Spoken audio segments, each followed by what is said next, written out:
Salut, je m'appelle C. Abessolo Picas, fondateur de l'association Alegma, Association Lumière sur l'immigration clandestine au Maghreb. Je suis de nationalité camerounaise.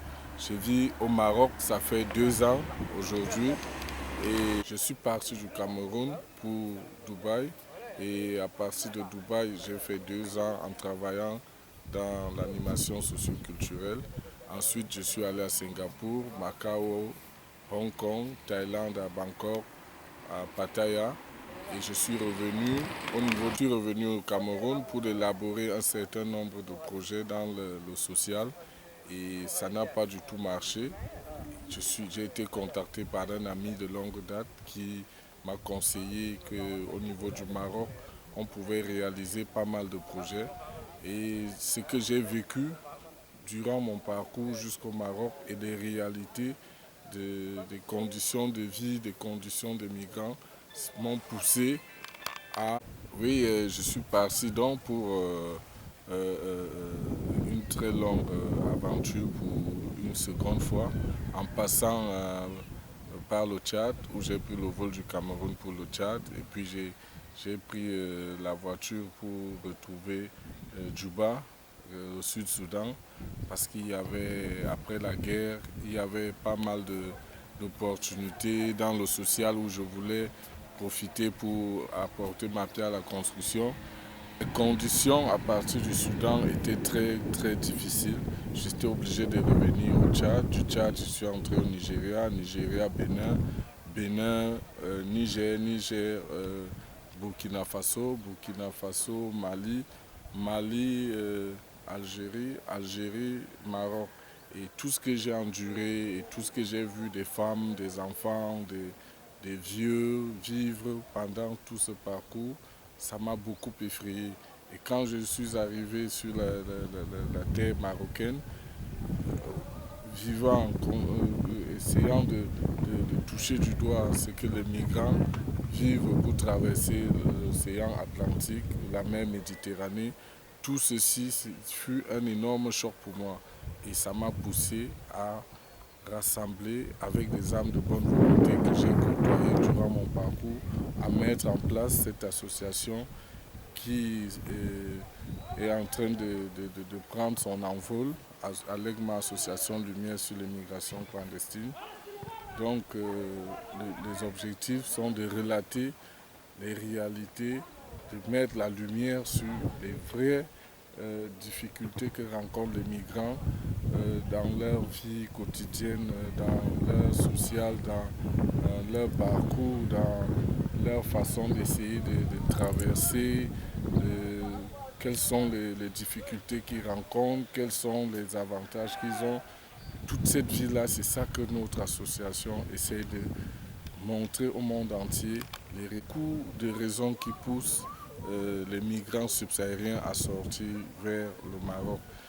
Déjà, l'Afrique subsaharienne est colonisée par une série de guerres, une série de pays corrompus, une série de conditions de vie lamentables, la pauvreté, les religions, la malnutrition, la famine. Et c'est tout ça qui pousse les jeunes, après un certain niveau d'études, à se réfugier au nord, à côté des côtes de la Méditerranée, pour essayer de traverser, espérer enrichir leurs ambitions. Et les associations que Alegma a côtoyées sur le terrain, telles que Collectif des communautés subsahariennes, ils exercent beaucoup de pression et beaucoup de travail sur la majorité des communautés subsahariennes au Maroc.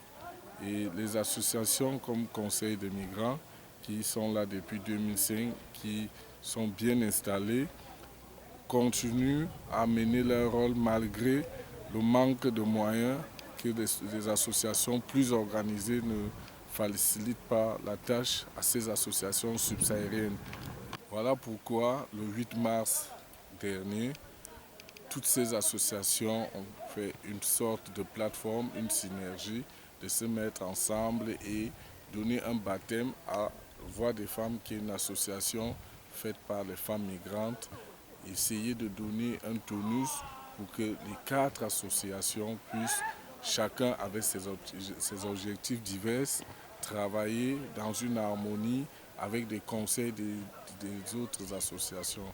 Et pour que cette synergie fonctionne, nous avons besoin que les bailleurs de fonds songent à travailler le problème à la base. Et travailler les problèmes à la base, c'est donner un début de solution aux migrants. Il y a beaucoup de structures, ONG, associations qui sont basées en Afrique du Nord, mais qui ne sont pas connues par la population migrante. Nous avons besoin que ces associations essayent de faire un travail de proximité au lieu de faire un travail de bureau. C'est ça le réel problème actuellement. Il y a des fonds qui sont versés tous les jours par l'Union européenne au gouvernement du Maghreb.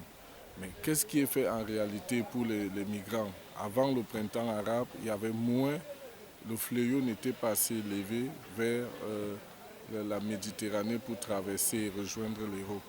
Après le printemps arabe, les ambitions ont changé. Les jeunes aujourd'hui voudraient continuer la progression vers le nord, après l'Atlantique. Donc ça prouve que si les bailleurs de fonds qui aident les structures, les ONG à venir auprès des migrants, si ces structures-là aidaient vraiment les associations migrantes, il y aurait vraiment un début de solution pour les migrants. Et je pense que le taux de migration sera bien élaboré et sera à la baisse. Vraiment, leur mode de vie, c'est déplorable parce qu'ils vivent grâce au transfert d'argent venant des pays subsahariens et dont les familles essayent toujours de nourrir les ambitions de leurs fils en essayant de motiver, d'envoyer des fonds pour qu'ils continuent à payer le loyer, à payer la ration. Il n'y a pas de travail au Maroc. La police, elle dérange, elle casse les portes, elle déchire les passeports. Et les migrants subsahariens aussi s'organisent en communauté et font des restaurants qui fonctionnent dans des différents foyers pour vendre les plats qui viennent de nos pays subsahariens, qui font des petits beignets, qui font des salons de coiffure, qui font un peu dans l'outil informatique. C'est ça qui donne un peu d'espoir aux migrants subsahariens au Maroc. Sinon, il n'y a pas de travail. Et déjà, même quand ils ont ce travail-là, on les fait travailler presque 9 heures, donc de 8 heures à 17h, 18h, 19h parfois. Ils travaillent toute la journée pour 50 dirhams, 60 dirhams. C'est trop minable. Et les bailleurs, ils augmentent le loyer quand il s'agit des subsahariens. Un loyer qu'un Maghrébin paye à 500 dirhams ou 500 dinars revient sensiblement à 1000 quand il s'agit d'un subsaharien. Parfois même le pain, le obza dans les boutiques, quand un subsaharien se présente, c'est le double du prix qu'il paye. Et la population marocaine ne joue pas son rôle. Elle est un peu sceptique vis-à-vis des subsahariens. Il y a quand même beaucoup de Marocains qui soutiennent, mais le taux est très faible. Le taux est vraiment très faible. L'entourage, le voisinage, c'est comme si c'est toute la population qui ressortait le racisme, la xénophobie qu'on a eu à oublier depuis un très bon bout. Mais c'est des fléaux qui ressortent à chaque fois qu'il y a des chaufferements entre subsahariens, marocains et tout. Ça se vit partout. Franchement, c'est comme je vous ai dit un peu plus haut que leurs conditions de vie sont difficiles. Et il va même au niveau de la santé. Pour avoir des médicaments, c'est catastrophique. Parce que rendez-vous compte que parfois, ils sont en rang pour se rendre dans un dispensaire. Les médecins de ce dispensaire appellent la police et procèdent à un contrôle immédiat pour les arrêter et les envoyer au désert à Oujda. Et ça fait aujourd'hui beaucoup de migrants, et même étant souffrants, même étant dans un cas très critique, ils n'osent pas se rapprocher d'un dispensaire, d'un hôpital pour se faire soigner.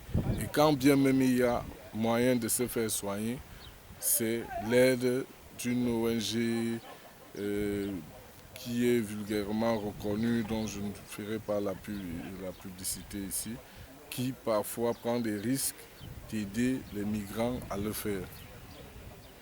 Donc, les enfants n'ont pas les possibilités de fréquenter. Nous avons des jeunes de 11-12 ans qui n'arrivent pas à fréquenter.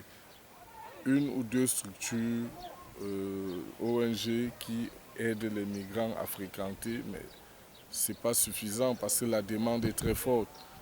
Rendez-vous compte, au Maghreb, il y a des gens qui passent 5 ans, 10 ans, 15 ans, d'autres qui ont fui des guerres, qui sont venus avec des enfants de 4 ans. Et si quelqu'un est venu un enfant de 4, 5, 6, 7 ans et qu'il a passé déjà 10 ans au territoire marocain et qu'il n'a pas la possibilité d'inscrire son enfant, qu'est-ce que cet enfant deviendra pour l'Afrique de demain, pour le monde de demain? Le rôle des associations et des ONG est de créer beaucoup plus de projets, de réinsérer les liens d'interculturalité entre les populations migrantes et les Marocains et de promouvoir le bien-être de l'humanité. Car la manière que l'humanité est traitée au Maroc, c'est déplorable en 2013. On respecte les animaux, mais pourquoi ne pas respecter les êtres humains? On attache les êtres humains, on les fouette, on les perce les yeux, on les tue, on les poignarde, on les agresse. Et tout ceci, ça ressemble à un cirque. Et tout le monde le sait et personne n'ose rien faire. Tous les jours, il y a des rapports qui sont faits. Et ça rend encore les migrants très tristes. Et ils se sentent abandonnés par eux-mêmes. Ils ne font plus confiance aux structures, aux ONG, aux associations. Et ça, c'est le fruit du manque du travail de proximité, du manque de confiance des associations, des ONG vis-à-vis des associations subsahariennes qui jouent un rôle de pont, qui jouent un rôle de liaison entre ces structures qui ont des bailleurs de fonds et les populations migrantes. Ce que je peux dire à ceux qui vont regarder cette vidéo, c'est qu'il y a une nouvelle génération de militants associatifs et c'est une génération qui se fait appeler la génération consciente. C'est une génération qui voudrait que les bailleurs de fonds prennent leurs responsabilités de toucher du doigt, de toucher les populations migrantes, parce que le Maroc n'est plus un pays qui accueille que les subsahariens. Le Maroc aujourd'hui accueille les Sri Lankais, les Bangladesh, les Népalais, les Africains, les Européens. Tous, nous sommes tous confondus et nous avons besoin du soutien, de l'orientation, de cette interculturalité pour progresser, pour réaliser nos projets. Merci. Ouais.